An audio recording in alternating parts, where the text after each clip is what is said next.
Welcome to Catalyst, the podcast that explores the technologies shaping our future. I'm your host, Alex. Today, we're delving into a concept that sounds like it's been lifted directly from science fiction. Right? The ability to program matter itself. It's a fascinating idea, and it's happening faster than most people think. And here to guide us through it is Dr. Ben Carter, a leading expert in computational material science. Ben, thank you for joining us. You argue that we are moving beyond simply discovering materials and into an era where we design them. What does that mean? It's a pleasure to be here, Alex. What it means is we're shifting from being explorers to being architects. For most of history, we found materials, wood, stone, metal, and figured out what we could do with them. Now, we're starting with the problem we want to solve and building a material, atom by atom, Wow. specifically for that purpose. At the heart of this revolution is a class of materials called covalent organic frameworks, or COFs. Yes. You've described them as molecular Legos, which is just a fantastic analogy. Can you expand on that for us? Absolutely. We all know how Legos work. You take pre-made bricks and snap them together. Now, imagine you could also design the bricks themselves.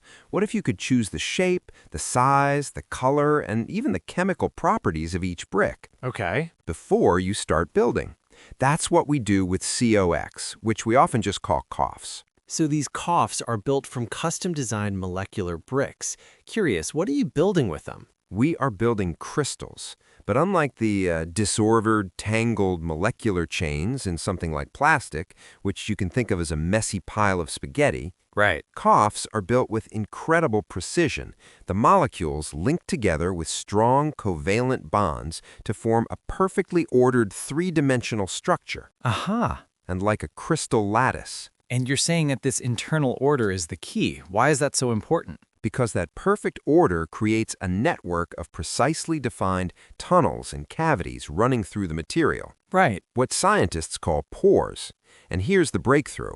Because we designed the building blocks, we have complete control over the size, shape, and chemical environment of those pores. We can design them to let certain molecules pass through while trapping others, or to speed up a specific chemical reaction. That level of control sounds powerful, but I imagine the number of possible molecular bricks is nearly infinite. Exactly. How do you even begin to figure out which ones to combine to get the properties you want? That seems like a monumental challenge. You've hit on the exact problem that has held back materials science for decades. It's a classic needle in a haystack problem. Yeah. But the haystack is astronomically large. The traditional method of mixing chemicals in a lab is pure trial and error. Okay. It's slow, it's expensive, and the failure rate is incredibly high. So how do you find that needle now? What's changed? We built a much, much better magnet, and that magnet is artificial intelligence. This is where our platform, ChatCOF, and for our listeners that's pronounced ChatCOF, completely changes the game. Okay, ChatCOF. It's an AI co-designer. How does it work in practice? Let's say I'm a scientist and I want to create a material to capture carbon dioxide from the air. Perfect example. You would go to ChatCOF and propose a few molecular building blocks that you think might work. The AI then takes over. It simulates how those blocks would assemble, predicts the final 3D structure of the COF, calculates its stability, Wow. and most importantly, estimates how effectively it would adsorb CO2. It can screen thousands of combinations in the time it would take to run a single lab experiment. So it's not just about speed, it's about intelligence. Exactly. The AI is guiding the research, pointing scientists toward the most promising designs before they even step into the lab. Precisely. It turns a game of chance into an act of engineering. Let's look at a real-world application, next-generation electronics.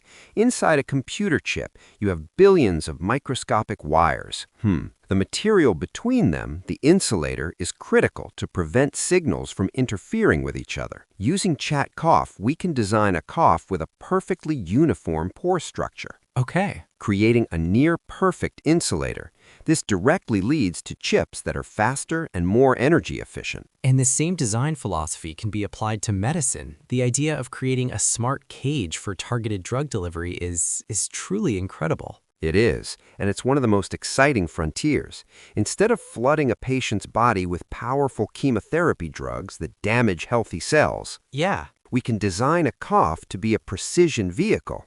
We can tailor its pores to hold a specific drug and then program its outer surface to recognize and bind only to biomarkers on a cancer cell. Wow. It delivers its toxic payload directly to the tumor, leaving healthy tissue unharmed. It's a paradigm shift. We are moving from an era of discovering materials to an era of designing them. That's the heart of it. We are no longer limited to what we can find. We are limited only by what we can imagine. Whether it's for cleaner energy, more powerful electronics, or smarter medicine, the ability to build the exact material you need, atom by atom, is a total game changer. The future isn't just written in code. No. It's being built with programmable matter. Ben, this has been a fascinating look into the future of how we create things. Thank you for making it so clear. It was my pleasure, Alex. The future is an exciting place to build. Now, here's a question we'd like you to think about. If you had the power to design a new material from the atoms up to solve one specific problem, what would you choose to create?